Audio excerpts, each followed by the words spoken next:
자, 오늘도 우리가 이제 진도를 마저 나가기 전에 시험에 대해서 먼저 간단하게 얘기를 하고 가면 진료학 문제는 총 25문제가 될 거야.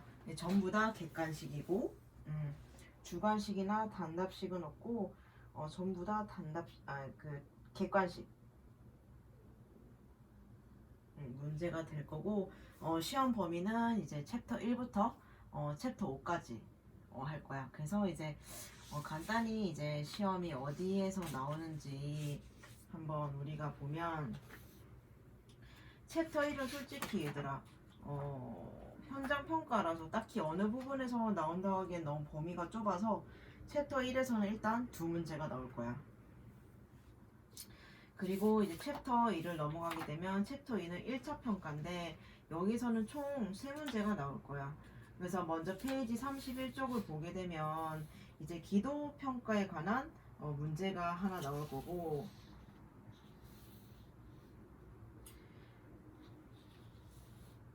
그리고 이제 페이지 36쪽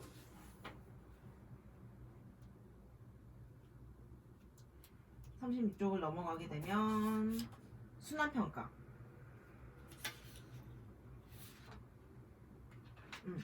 그래서 기도평가에서 한 문제, 순환평가에서 한 문제 그리고 이제 이러면 2문제고 이제 챕터 2에서는 총 3문제가 나온다고 했는데 한 문제는 알려주지 않을 거야.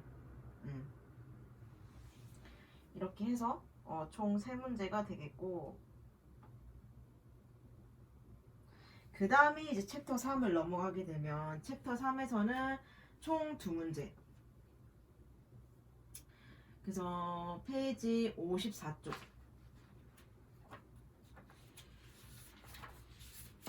그걸 넘어가게 되면 우리가 피드백 기법에 대해서 했어. 침묵, 반영, 촉진, 그 다음에 감정이입, 그리고 명료화, 대면, 해석, 느낌에 대해 묻기, 설명, 요약.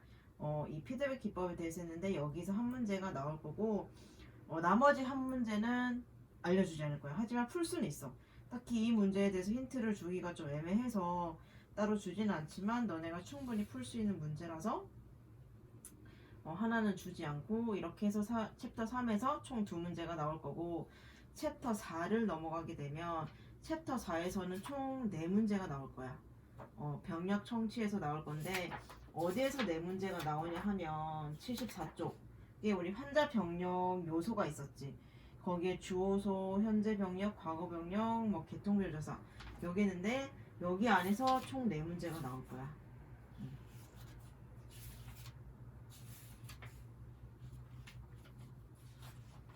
뒤에 임상적 근거는 빼고 개통별 조사, 가족 사회적 병력, 과거 병력, 현재 병력, 주어소 여기에서 총 4문제가 나올 거야. 그리고 이제 마지막 챕터 5 2차 평가가 있는데 여기에서 13문제가 나올 거야. 그렇게 해서 이제 순서대로 보게 되면 페이지 95쪽 여기 넣으면 우리가 신체 검진 기술이라고 해서 시, 촉, 타, 청 이렇게 4가지 방법이 있었지. 그래서 이 우리 신체 검진 기술에서 총 2문제가 나올 거야.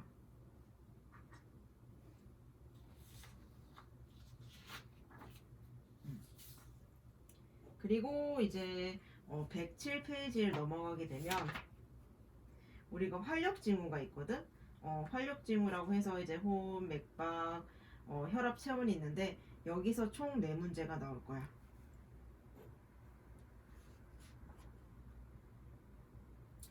그리고 이제 124쪽을 넘어가게 되면 우리가 머리에 대해서 나오는데 그 뒤에 보면은 126쪽에 평가 부분이 있어. 머리 평가. 여기서 한 문제가 나올 거야. 그리고 이제 128쪽에 보면 눈의 해부 및 생리랑 그 뒤에 평가가 있거든. 여기에서 한 문제가 나올 거고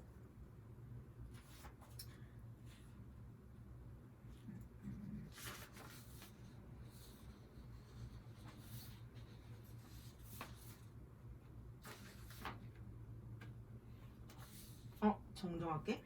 방금 내가 그 눈 해부 및 생리랑 평가에서 한 문제가 나온다고 했는데 해부 및 생리에서 한 문제가 나오고 평가에서 한 문제가 나올 거야.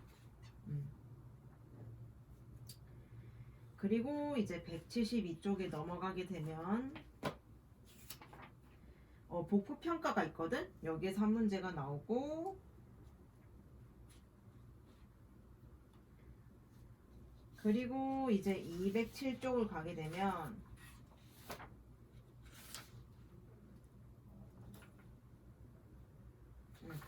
207쪽에 넘어가게 되면 뇌신경에 대해서 나오는데 여기서 두 문제가 나올 거야. 그리고 이제 212쪽으로 넘어가게 되면 표 5-15가 있거든. 여기에서 한 문제. 그래서 여기까지 가면 얘들아 총 24문제란 말이지. 나머지 한 문제는 풀 수 있어. 이것도 따로 힌트를 주기에는 뭐 해서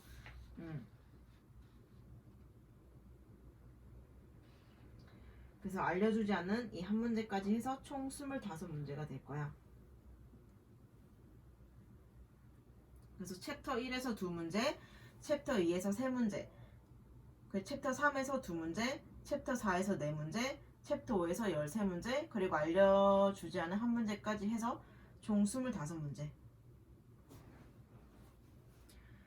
그래서 다시 힌트를 다시 한 번 더 말을 하면 챕터 1은 내가 따로 힌트를 주지 않았지. 그 범위가 너무 작아서 거기서 두 문제가 나오고 챕터 2에서 보면은 세 문제라 했는데 여기서도 한 문제는 이제 알려주지 않고 페이지 이제 31쪽이랑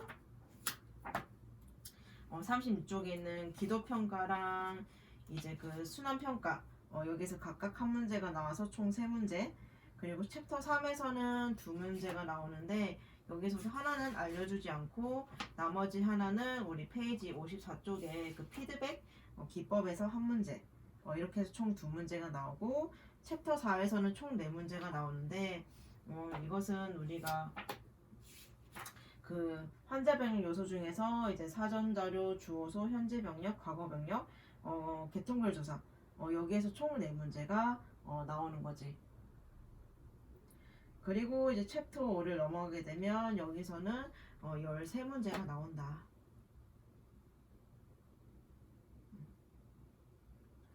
그래서 이것도 다시 한번 이제 언급을 하면 페이지 우리 95쪽에 그 신체 검진 기술에서 시촉 타청이 있었지. 여기서 총 2문제가 나오고 그 다음에 이제 107페이지에 활력 징후가 있는데 여기에서 총 4문제가 나온다.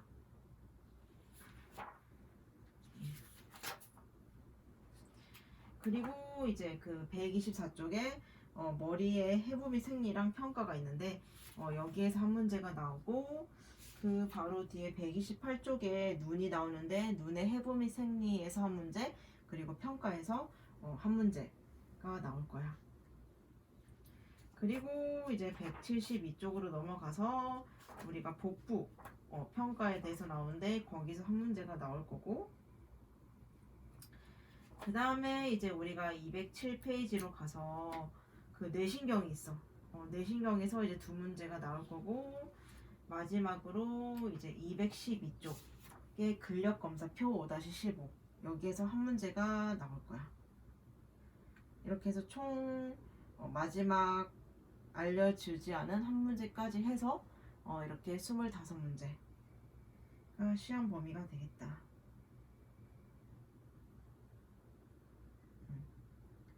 그래서 알려주지 않은 건 정말 이건 힌트 주기에는 거의 답을 알려주는 거나 마찬가지여서 힌트를 안 준 거라서 이거는 아마 다 너네들이 풀 수 있는 문제야. 충분히.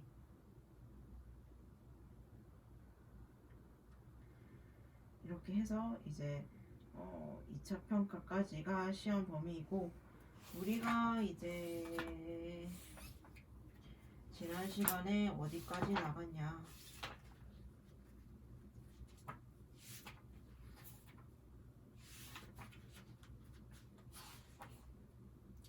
우리 116쪽 할 차례인가? 피부? 피부 했는 것 같은데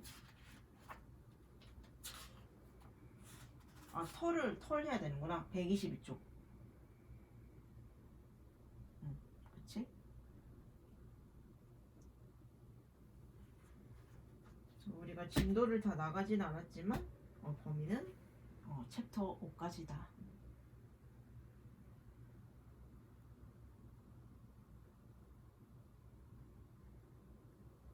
그래서 우리가 이제 그 챕터 5에 대해서 하면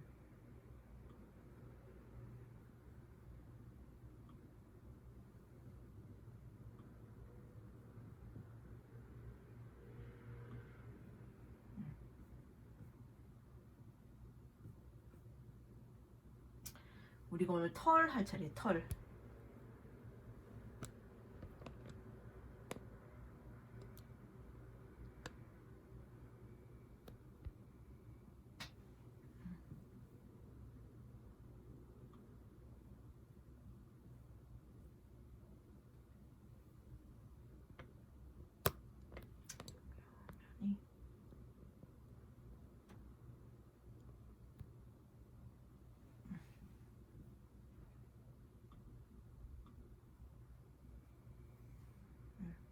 털도 그냥 간단하게 같이 보고 가게 되면 이제 해부 및 생리를 보게 되면 털은 촉각적 감각기관으로 성적인 매력에서도 중요한 역할을 한다.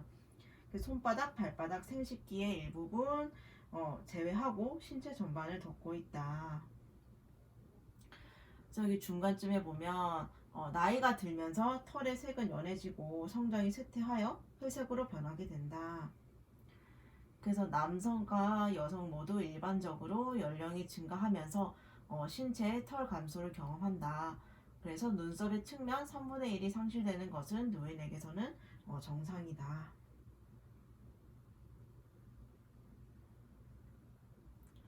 그래서 옆에 살짝 넘어가게 되면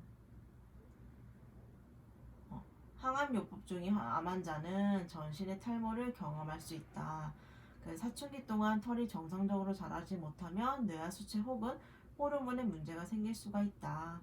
그래서 여성의 비정상적인 얼굴털 성장은 호르몬의 불균형을 나타낸다. 그래서 이제 손톱에 대해서 나오는데 우리 그림에도 살짝 손톱의 구조에 대해서 나와 있어.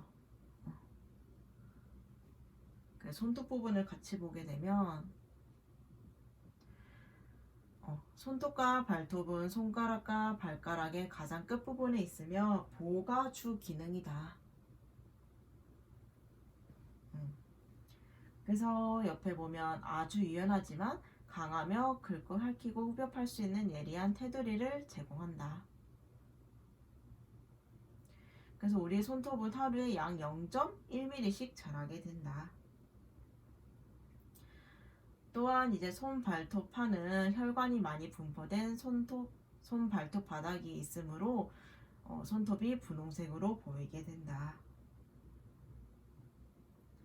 하지만 손톱도 이제 나이가 들면서 손발톱의 성장은 말초순환의 저하로 인해서 감소를 하게 된다.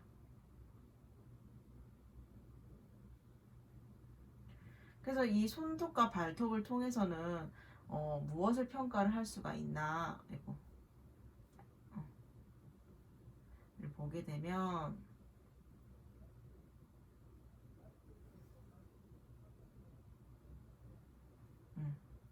다발성 외상 환자에서는 이제 손톱의 양상이 결과에 큰 영향을 주지 않아.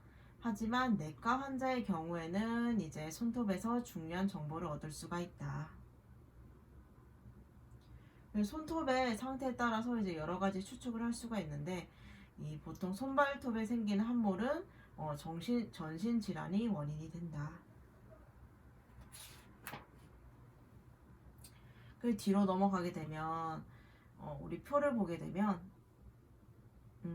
우리 그 손톱 형태에 따른 이제 어떠한 질병들이 있는지를 이제 적어놓은 표가 있어. 그래서 이것도 한 번씩 읽어보면 좋을 것 같고, 그 다음에 우리가 이제 봐야 할 것이 머리야. 머리의 해부 및 생리는 우리가 다른 과목에서도 많이 들었기 때문에 이 머리 해부 및 생리는 넘어가게 되고, 평가를 같이 볼 거야.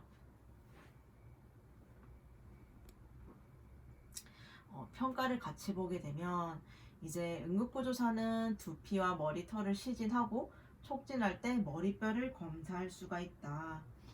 그래서 우리는 상처나 심한 출혈이 있는지를 살펴봐야 하고 머리뼈의 일반적인 크기와 윤곽을 관찰해야 한다.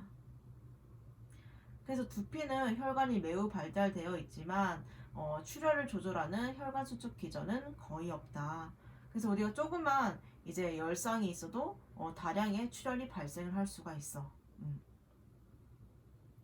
그렇기 때문에 머리뼈 열상을 시즌 시에는 혈관과 머리카락 아래쪽에 감춰져 있는지를 확인해야 한다. 그래서 머리에서 보통 피가 나게 되면 그 피들이 피떡이 지게 돼가지고 상처 부위를 찾기가 되게 힘들어. 그렇기 때문에 우리가 그 아래쪽에 그 상처가 어딘지를 잘 이렇게 만지면서 찾아봐야 돼. 그래서 이제 두피에 흐르는 피가 있는지 보고 혈액이나 기타 체액이 흐르는지도 이제 주기적으로 장갑을 낀 손으로 검사를 해야 돼. 그래서 이 피가 멎었는지도 봐야 되고 아니면 계속 블리딩이 있는지도 그것도 우리가 파악을 해야 된다. 그래서 만약에 두피로부터 조절되지 않는 출혈이 발견되게 되면 즉시 직접 압박을 하면서 드레싱을 해야 한다. 단순한 두피 열상으로도 이제 생명을 위협하는 출혈의 원인이 되기 때문에 상처를 발견했으면 출혈이 계속 있다고 하면 즉시 이제 압박 드레싱을 해야 한다. 그래서 우리가 좀 전에 여기서 머리뼈의 일반적인 크기와 윤곽을 관찰한다고 했는데 여기 옆에 넘어가게 되면 그것이 어떤 걸 의미하냐고 하면 이제 누름 통증이라든지 기형이 있는지를 확인을 해야 한다. 그래서 만약에 머리뼈가 움푹 들어간 것을 보게 된다면 그것은 함몰성 머리뼈 골절을 암시한다. 또 이제 갑자기 얼굴 얘기가 나오는데 왜 머리 쪽을 이제 시진하고 촉진하고 이러면서 왜 얼굴을 볼까라고 생각을 할 수가 있는데 이 만약에 눈앞뼈 출혈이 나타나게 되면 이것은 어떤 것을 의미를 할 수가 있냐면 즉 이게 너구리 눈이라고도 하지.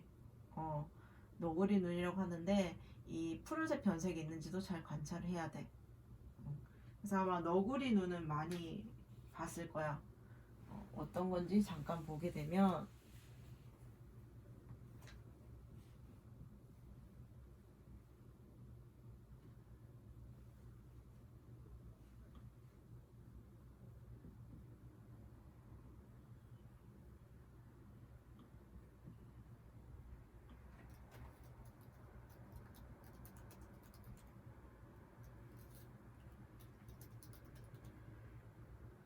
이렇게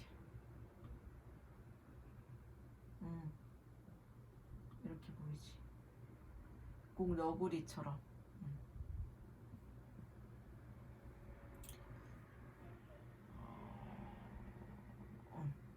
이런 식으로 생기면 다시 넘어가서 음,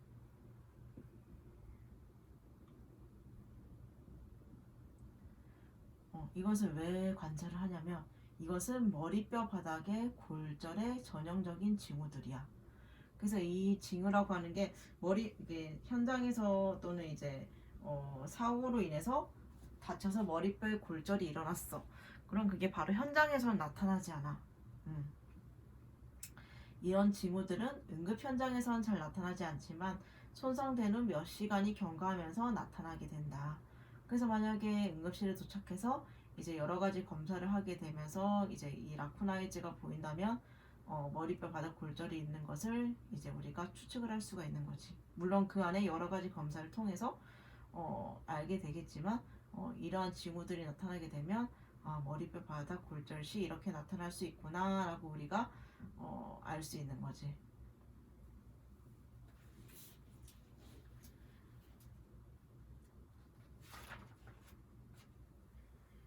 그리고 이제 뒷장을 넘어가게 되면 눈에 대해서 나와. 음. 눈에 이제 해부미 생리도 얘들아 우리가 다른 과목에서 많이 했기 때문에 눈도 똑같이 이제 평가 부분을 볼 거야.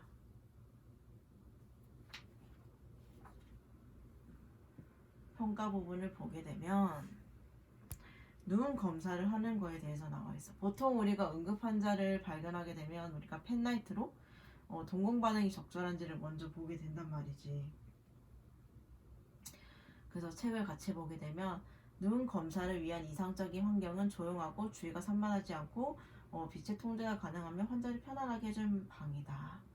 이건 응급 상황에서는 물론 이루어질 수 없는 거지. 하지만 이상적인 환경은 이러하다.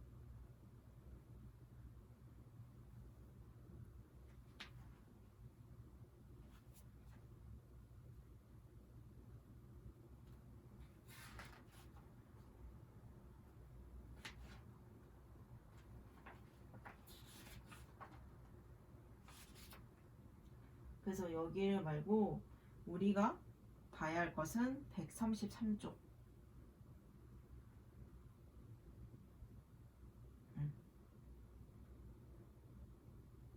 133쪽을 같이 보게 되면 여기 두 번째 단락에 동공의 크기, 모양, 대칭성을 시진한다. 그래서 비정상적으로 크기가 너무 크지 않은가, 혹은 비정상적으로 너무 작은가, 또는 양쪽이 동일한가. 그래서 어떤 환자는 동공이 동일하지 않는데 이를 동공부동증이라고 한다. 그래서 만약 환자의 동공 크기 차이가 2mm 이하이고 빛에 정상적으로 반응한다면 이러한 동공부동증은 양성이다.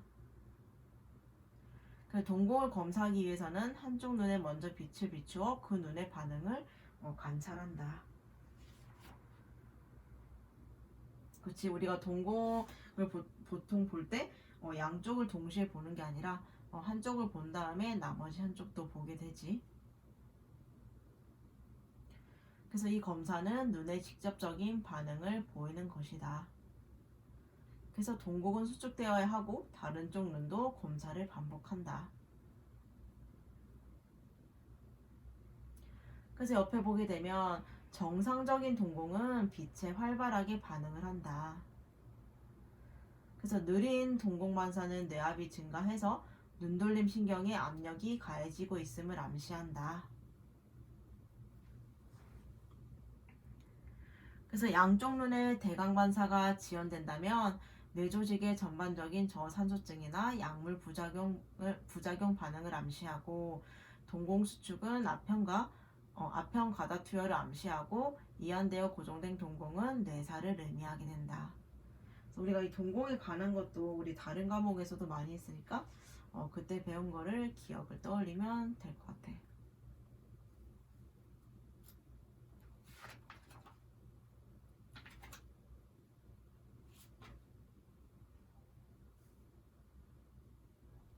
그래서 그 밑에 보면 그 다음 환자에게 멀리 있는 물체에 초점을 맞추도록 한다. 그리고 나서 바로 앞 환자 앞에 있는 물체에 초점을 맞추도록 한다.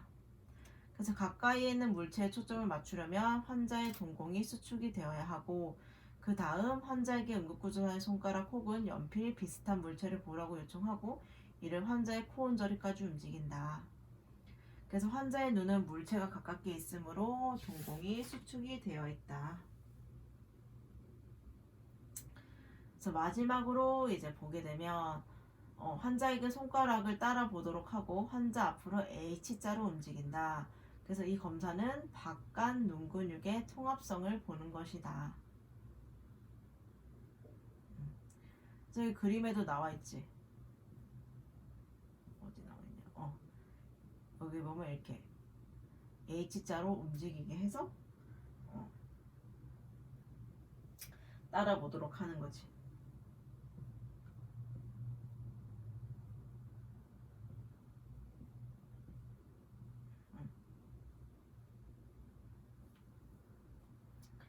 그래서 눈을 검사할 때는 이러한 방법으로 이제 검사를 할 수가 있다. 그 다음에 이제 귀야, 귀. 귀도 이제 평가 부분을 보게 되면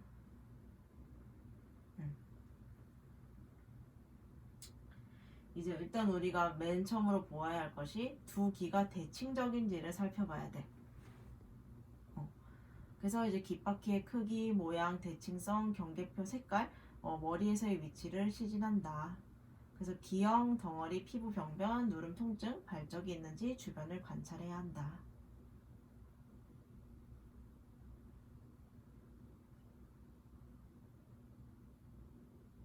그래서 귀에 있는 또는 근처의 덩어리는 이제 우리가 양성 종양이나 악성 종양을 나타낼 수가 있다. 그리고 또한 중요한 게 귀 구슬위와 꼭지돌기 위를 눌러본다.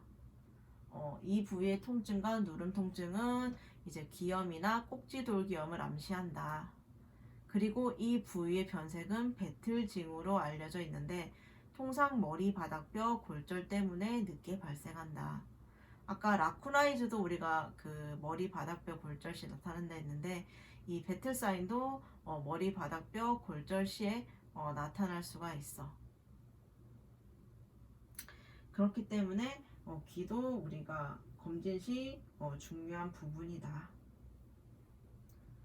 또한 이것을 확인했다면 그 다음으로 봐야 할 것은 이제 귀에서 분비물이 흐르는지를 우리가 확인을 해야 돼.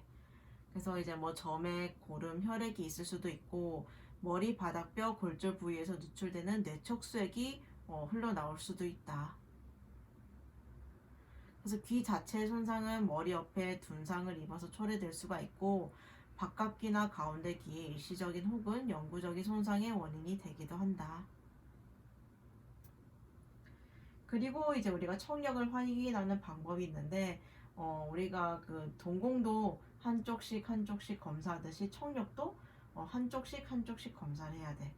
그래서 한쪽 귀를 막도록 한 다음에 그 방향에서 속삭이거나 말을 해봄으로써 검사를 할 수가 있다.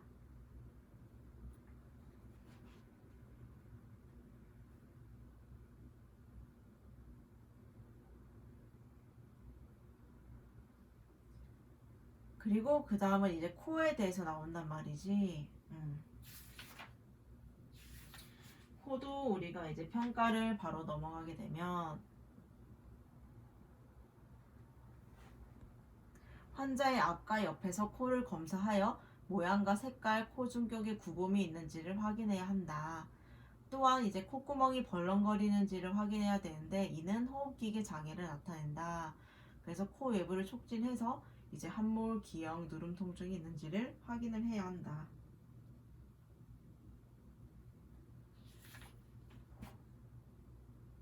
또한 귀와 마찬가지로 코에서도 이제 분비물이 있는지를 우리가 확인을 해야 돼. 그래서 분비물의 색깔, 양, 그리고 농도.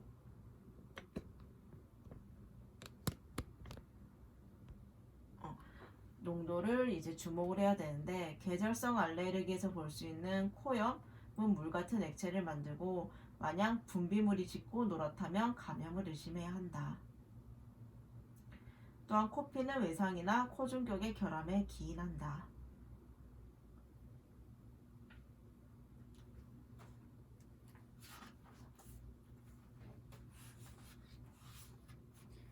그리고 그 다음은 이제 입. 입을 보게 될 텐데 여기 표에 보면은 입술에 비정상 소견이 나와 있어. 표 5-6에. 그래서 입술로도 되게 다양한 거를 이제 추측을 할 수가 있어. 그래서 뭐 건조하고 갈라진 입술은 탈수 또는 바람에 의한 손상일 수가 있고, 부종은 이제 뭐 감염, 알레르기 반응, 화상에 의한 거일 수도 있고, 병변, 창백, 청색증이 있을 시 각각의 원인을 이렇게 우리가 추측을 할 수가 있어. 그래서 평가 부분을 보게 되면은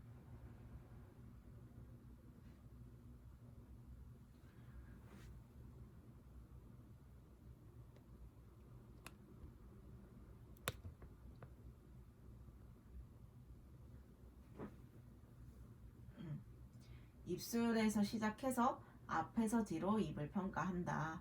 그래서 입의 상태와 색깔에 주목을 하게 되는데 보통 입술은 분홍색이고 부드럽고 대칭적이며 병변, 부종, 덩어리가 없고 갈라지거나 벗겨지지 않아야 한다.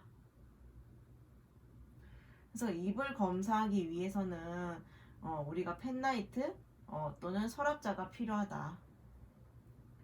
서랍자를 젓가락처럼 잡으면 아래쪽으로 혀를 눌렀을 때 지렛대 역할을 할 것이다. 그래서 입안 점막의 색깔, 궤양, 백색 찌꺼기, 결절이 있는지를 검사해야 한다. 또 이제 점막뿐만 아니라 이제 치아까지도 우리가 관찰을 해야 한다. 치아의 색깔, 모양, 위치 이렇게 시진을 한다. 그래서 빠지거나 흔들리는 치아가 있는지도 봐야 하고 잇몸이 부풀어 올랐거나 또는 출혈이 발생하고 있는지 이런 것도 우리가 봐야 한다. 또 이제 치아를 봤다면 우리가 혀도 이제 봐야 돼. 혀를 바깥으로 내보도록 하고 좌우로 움직여 보라고 요청을 한다. 그래서 혀에 설태가 끼어 있다면 이제 탈수라는 뜻이다.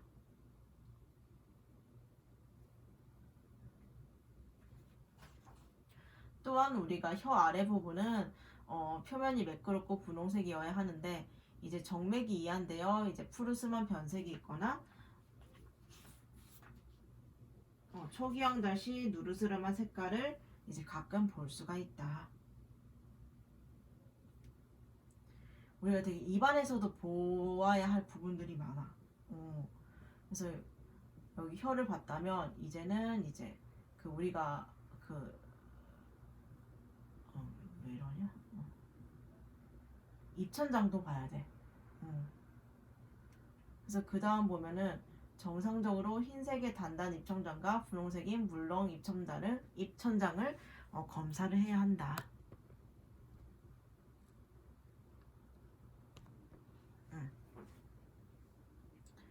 그리고 이제 우리가 냄새도 이제 확인을 해야 돼. 환자의 입에서 어떠한 냄새가 나는지. 그래서 그 냄새만으로도 우리가 그 원인을 추측할 수가 있기 때문에 냄새도 같이 맡아봐야 한다. 그리고 이제 마지막으로 이제 객담.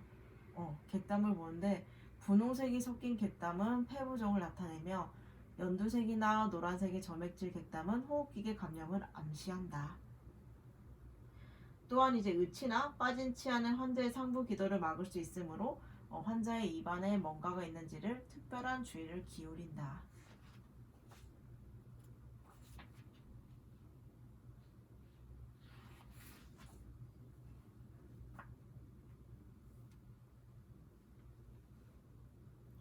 그리고 그 다음에 이제 목 부분인데 목에서는 어떠한 평가를 해야 하냐를 보게 되면 일반적으로 대칭성과 종계를 확인하기 위해서 목을 간단히 시진을 한다. 그래서 뭐 변형이라든지 편의, 당김 종계 또는 흉터 또는 샘비대, 림프절 등을 주시를 해야 한다.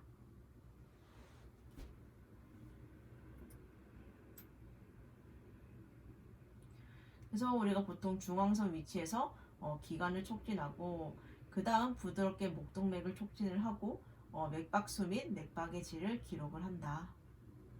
그 다음은 이제 환자의 뒤쪽에서부터 나비 모양의 갑상샘을 촉진을 하게 된다.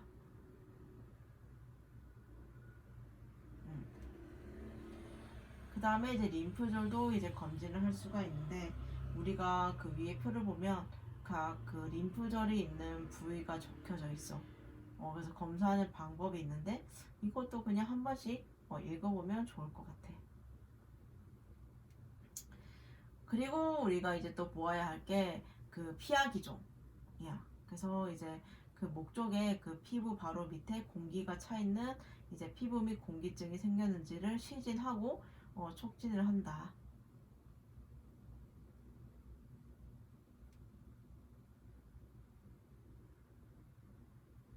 그래서 왜 목 쪽에서 이 피하기종을 볼 수가 있냐고 하면 보통 이제 그 피하기종이라고 하면 기관 또는 뭐 기관지 또는 폐가 손상을 입었을 때 공기가 이제 주위 조직으로 새어나가기 때문에 이 목 주위에서 관찰을 할 수가 있다.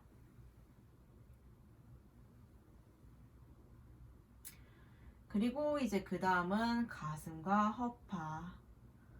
가슴과 허파에서도 이제 평가 부분을 보게 되면 그래서 우리 가슴을 평가하는데 필요한 것은 우리가 청진기, 그리고 펜, 그리고 자가 필요하다. 그래서 가능하면 환자를 곧게 앉게 해서 가슴을 완전히 노출시킨다. 그래서 첫 번째로 해야 할 것이 우리가 환자의 호흡을 관찰을 해야 한다. 그래서 급성호흡 곤란의 징후를 살펴야 하고 호흡수를 계산하고 호흡 양상을 주시해야 한다. 그래서 만약에 들숨이나 날숨이 분명하게 지연이 되면 이제 공기가 허파로 유입되거나 허파에서 유출되는데 어려움이 있음을 암시를 한다.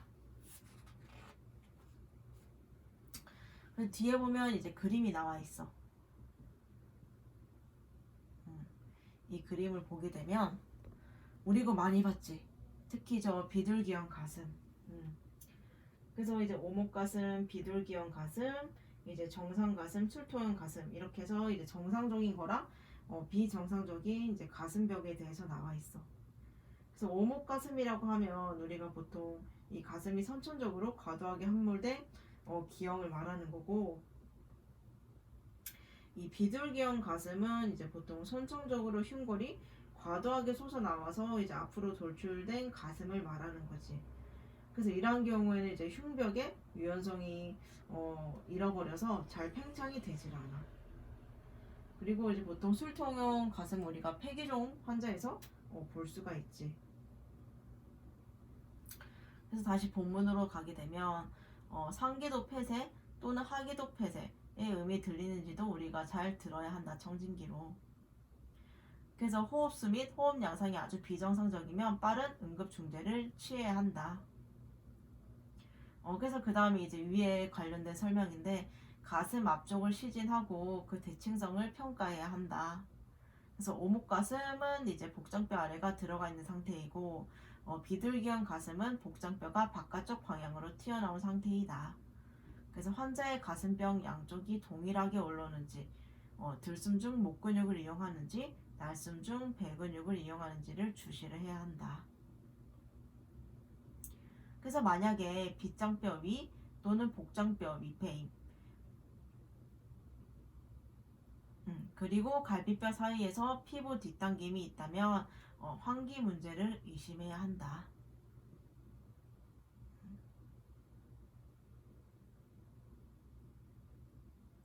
또한 이제 우리가 측면도 이제 가슴을 관찰을 해야 돼. 정상적으로 성인의 가슴의 너비는 깊이의 2배야.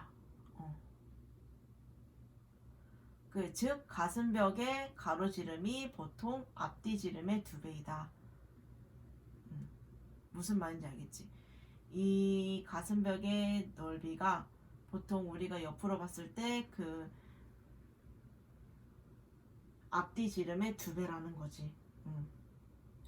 그래서 영아, 노인 또는 만성 폐질환이 있는 환자의 경우에는 앞뒤 지름이 증가되면서 가로지름과 동일해질 수가 있다.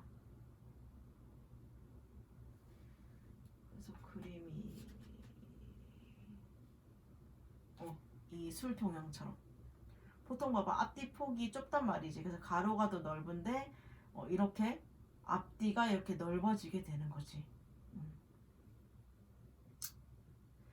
그리고 가슴을 뒤로도 검진을 해야 한다. 그래서 팔을 가슴에 포개도록 하고 검진 중 정상적으로 호흡을 하도록 시킨다. 그래서 왜 우리 보통 애들 감기 문제라든지 그런 걸로 병원을 가게 되면 앞에서도 청진을 하고 가슴 뒤에서도 청진을 하게 되잖아. 그거랑 같은 거야. 그래서 가슴 뒤도 검진을 해야 한다.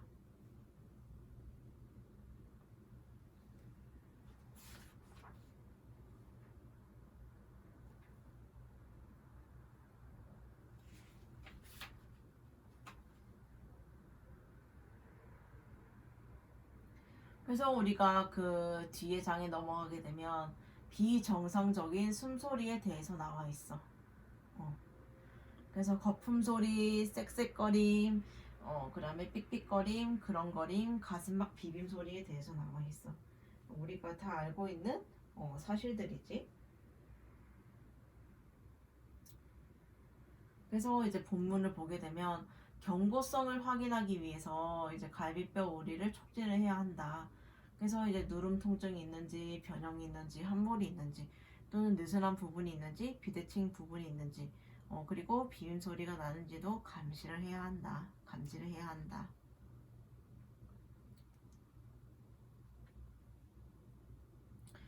또 중요한 게 뭐냐면 그 옆 문단에 가면 가슴 아래 조직에 공기가 차 있는지 또는 체액이 차 있는지 또는 단단한지를 판단하기 위해 가슴 뒤에서 타진을 실시한다. 또한 가로막과 밑에 있는 장기의 위치 및 경계를 판단하기 위해서도 타진을 한다.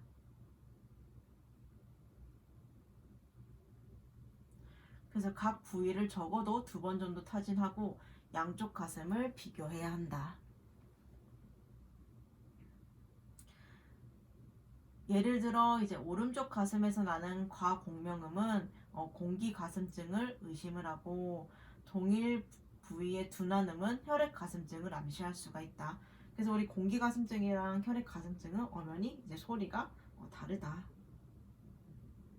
그래서 음의 질, 강도, 음조 그리고 지속 시간에 따라 타진음을 평가를 해야 한다. 하지만 이게 그 구급차 안에서 판단하기엔 되게 어렵지. 왜냐면 주위가 조용해야지 이제 청진기를 통해서 소리를 듣는데 보통 응급상황은 조용할 수가 없는 상황이다 보니까 구급차에서 하는 데는 좀 어려움이 있다.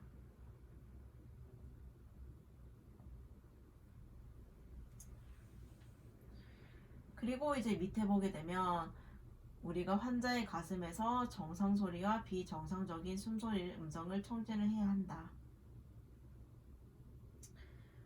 좀 전에 이제 그 우리가 비정상적인 숨소리에 대한 위에서 잠깐 봤다면 오른쪽에는 정상 호흡음이 나와 있어. 그래서 이제 기관음, 기관지음, 기관지 폐포음, 폐포음 이것도 우리가 다 한 번씩 봤던 내용이라서 한 번씩 보면 될 것 같고 그래서 상부와 하부 기도로 공기가 흐르면서 생성된 정상 숨소리를 평가한다. 그래서 여기에는 이제 기관음, 기관지음, 기관지 폐포음, 폐포음이 포함이 된다. 그래서 이 외에도 이제 비정상적인 숨소리, 좀 전에 언급했던 이제 뭐 거품 소리, 쌕쌕거림, 빽빽거림, 그리고 그런 거린 가슴막 비빔 소리를 들을 수가 있다.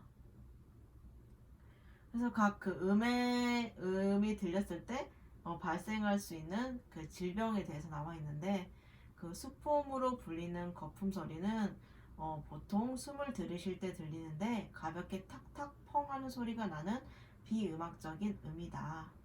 그래서 이 음은 기관지 폐포 또는 닫혀있던 헛박가리가 갑자기 열릴 때 공기가 습기를 통과하면서 내는 소리이다. 그래서 만약에 초기 들숨 시에 이제 이 소리가 난다면 만성 기관지염과 신부전과 관련이 되고 들숨 시작 후 짧게 시작한 후 곧바로 멈춘다. 그래서 이 소리는 크고 낮은 음조에 길게 늘어진 거친 거품 소리로 물 끓이는 음과 비슷하며 이 소리는 흔히 청진기 없이도 들을 수가 있다. 그래서 방금 초기 들숨 시 들리는 소리에 대한 내용이었고 만약에 후기 들숨 시에 이제 거품 소리가 들리게 되면 이것은 우렬성 심장 기능 상실과 심장 기능 상실의 허파 질환과 관련이 되며 들숨 단계 초반부에 시작해서 들숨 후반부까지 이어진다.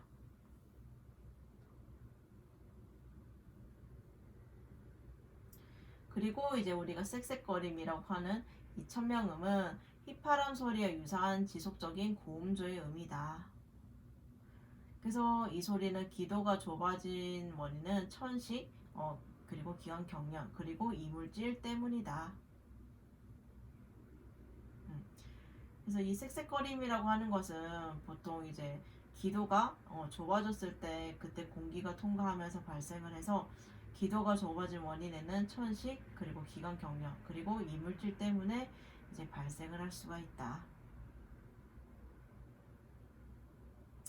그 다음에 이제 삑삑거림이라고 하는 건성수포음이 있는데 이것은 이제 코를 고는 듯한 특성을 지닌 저음조의 지속음이다.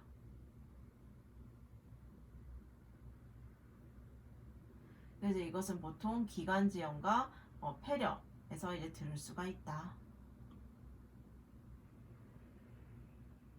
그 다음은 이제 그렁거림, 협착음인데, 이것은 이제 후두 또는 기관의 부분적 폐쇄 시에 이제 들을 수가 있다. 그리고 이제 가슴막 비빔소리, 흉막 마찰음이라고 하는 것은 우리가 보통 가슴막 내층이 서로 마찰이 되어서 발생하는 이제 삐걱거리는 음인데, 이 소리는 이제 가슴막 층에 염증이 있거나 윤활성이 상실된 부위에서 발생을 하게 된다. 그래서 가슴막 비빔소리 또한 이제 그 폐렴과 가슴막염에서 전체 호흡 주기 동안 환자의 가슴벽이 움직일 때마다 발생을 하게 된다.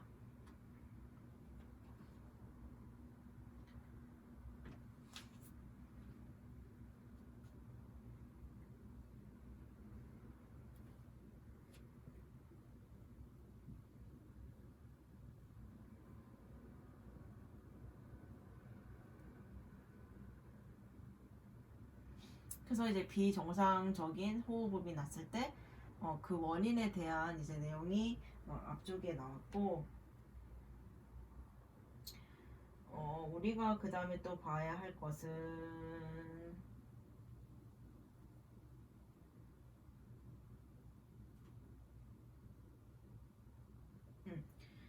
그 155쪽에 소화, 소화에 대해서 잠깐 볼게. 왜냐하면 성인과 다른 점이 있기 때문에. 영아와 소아의 갈비뼈는 이제 그 신축성이 있고 유연하다.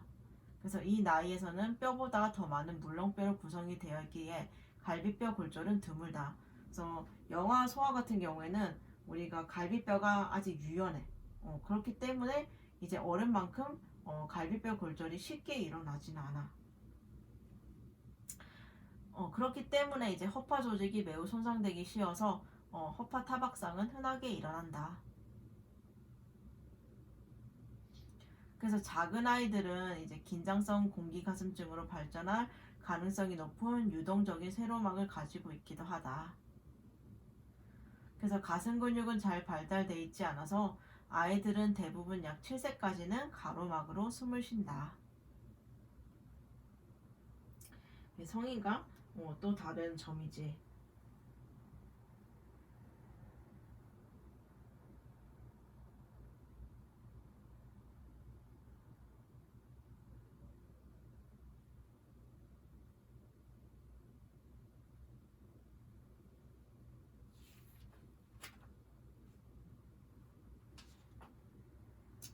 자, 그렇다면 어른들은 우리가 의사소통이 잘 원활하게 이루어져서 이제 검진을 할 때 쉽게 협조를 해주는데, 아이 같은 경우에는 되게 힘들단 말이지. 그래서 아이들은 어떻게 하는지 여기 밑에 부분에 나와 있어. 같이 보게 되면 많은 EMS 출동은 소아호흡 곤란에 관한 요청이 빈번하므로 호흡음과 호흡기계에 관한 평가가 매우 중요하다. 그래서 이것은 아이들이 자주 그러하듯 낯선 사람으로 인해 아이들이 놀랐을 때, 특히 아플 때 도전적으로 변할 수가 있다. 그래서 이제 아이들의 신뢰를 얻으려 노력해야 하고 아이를 부모의 무릎에 앉히는 것을 고려해본다. 그래서 아이로 하여금 숨을 깊게 이제 들이마시게 하는 것도 매우 어려울 수가 있어.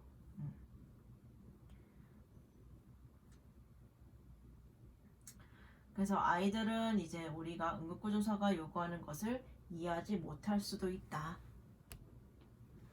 그리고 그대로 따라하는 것을 이제 두려워할 수도 있다. 그래서 이때 하는 방법이 양초 또는 생일 케이크를 잡는 척하면서 환화의 도움을 이끌어낸다. 그래서 아이에게 마치 이제 양초를 불어 끄는 것처럼 불라고 청한다. 그래서 보통 부모가 이제 하게 되면 아이가 대부분은 따라하게 된다. 그래서 아이가 촛불 불어끄기를 준비할 때 아이의 가슴 소리를 듣는다. 그래서 아이가 깊은 숨을 들이마실 것이고, 이때 이제 가슴을 정확히 청진을 할 수가 있다. 그래서 청진이 끝날 때까지 아이에게 촛불을 부는 것을 반복하게 한다. 그래서 아이들 같은 경우에는 이제 이런 식으로 이제 평가를 할 수가 있다. 그래서 이제 가슴을 평가할 때는 이제 시진, 촉진, 타진, 그리고 청진 등 항상 표준화된 접근법을 따라야 한다. 그래서 여기까지가 가슴이었고, 그 다음 시간에 우리는 이제 심장과 혈관이 남았고, 그리고 배도 남았고,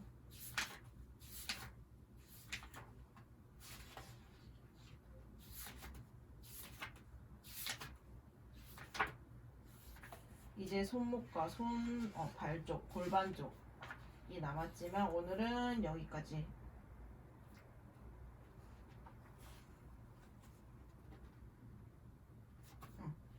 해서 오늘은 여기까지 하고 다음 시간에도 마저 이어서 하도록 할게. 그래서 시험 범위 알려준 거 이제 얼마 되지 않아서 하면 또 금방 할 수 있을 거야.